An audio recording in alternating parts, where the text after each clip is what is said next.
können ohne Silke, aber Mit war es viel lustiger. Aber mit Silke war das einfach so fantastisch, dass, also da würde ich wahrscheinlich auch noch ein zweites Kind kriegen. Du wolltest doch gar keinen. Oh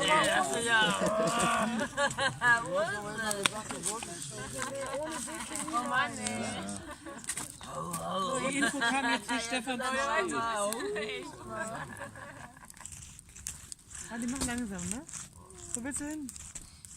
Stefan, noch ist nicht zu spät. Wollt's rein, dann geh rein. Ist okay. Der will rein. Alleine rein.